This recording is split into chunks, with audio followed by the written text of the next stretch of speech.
ինչ-որ ուզում եմ ուտեմ, բայց շատ քիչ։ Հռիփսիմե Ստեփանյանը պատմում է հետվիրահատական ընթացքի մասին, մինչև այդ մոտ 150 կիլոգրամ էր կշռվում։ Հիմա վիրահատությունից մոտ 3 ամիս անց հերթական ստուգման ժամանակ արձանագրել են, նիհարել է ավելի քան 32 կիլոգրամ։ Ամենօրյա ակտիվ շարժի մեջ գտնվող բուժառում, սակայն, եւս մինչև 40 կիլոգրամ նիհարելու սպասում ունի։ Իմ կյանքում իրոք շատ բան ա փոխվել, նախ ավելի լավ եմ զգում ինձ, թեթև եմ զգում ինձ։ Երկրորդն էլ ամենայն դեպս հասկանում եմ, որ իրոք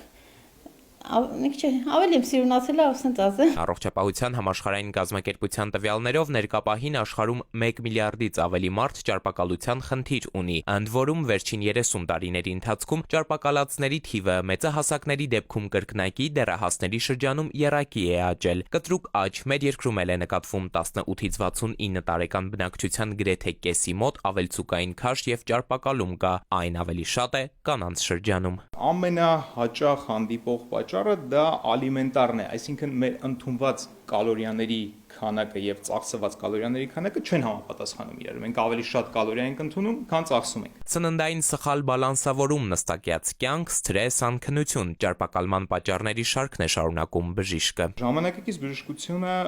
առաջարկում է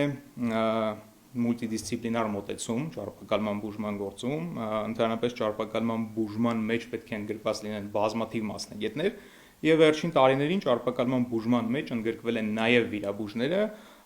կատարելով բարիատրիկ, ժողովրդի մեջ ավելի տարածված նիհարեցնող վիրահատություններ, այսինքն էնդոկրինոլոգ, թերապևտ, սրտաբան, դիետոլոգ, վերջում արդեն վիրաբույժ։ Ճարպակալումը էսթետիկ խնդիր չէ, ուրեմն բարիատրիկ, այսինքն վիրահատական միջամտությունն էսթետիկ վիրահատություն չէ, ընդգծում է բժիշկը, հիշեցնելով, գործը վիրահատությանն է հասնում միայն այն ժամանակ, երբ բուժման միջամտություններն են դառնում անարդյունավետ, իսկ ընդհանուր առմամբ ճարպակալում չունենալու համար մասնագետի հորդորը նախ առողջ ծննդային վարքագծի ձևավորման մասին է, ընդ որում վաղ մանկության շրջանից սկսած։ Ճարպակալումով տառապող անհատի մոտ բարձրացնում է շատ ծանր քրոնիկ հիվանդությունների առաջացման ռիսկը, շաքարային դիաբետ երկրորդ տիպի, սրտանոթային հիվանդություններ, ուռուցքային հիվանդություններ եւ այլն, որոնք բարձրացնում են մահացությունը։ Միջին աստիճանի ճարպակալություն ունեցող մարդու կյանքի տևողությունը կրճատվում է մինչև 10, ծանր ճարպակալում ունեցողինը 15-ից 20 տարի, հավելում է մասնագետը։ Ավելցուկային քաշը եւ ճարպակալումն ի դեպ առաջանում են նաեւ տարիքին զուգահեռ։ Օրինակ 45-ից 69 տարեկանների շրջանում տարիքային մյուս խմբերի համեմատ ցուցանիշը 3 անգամ բարձր է։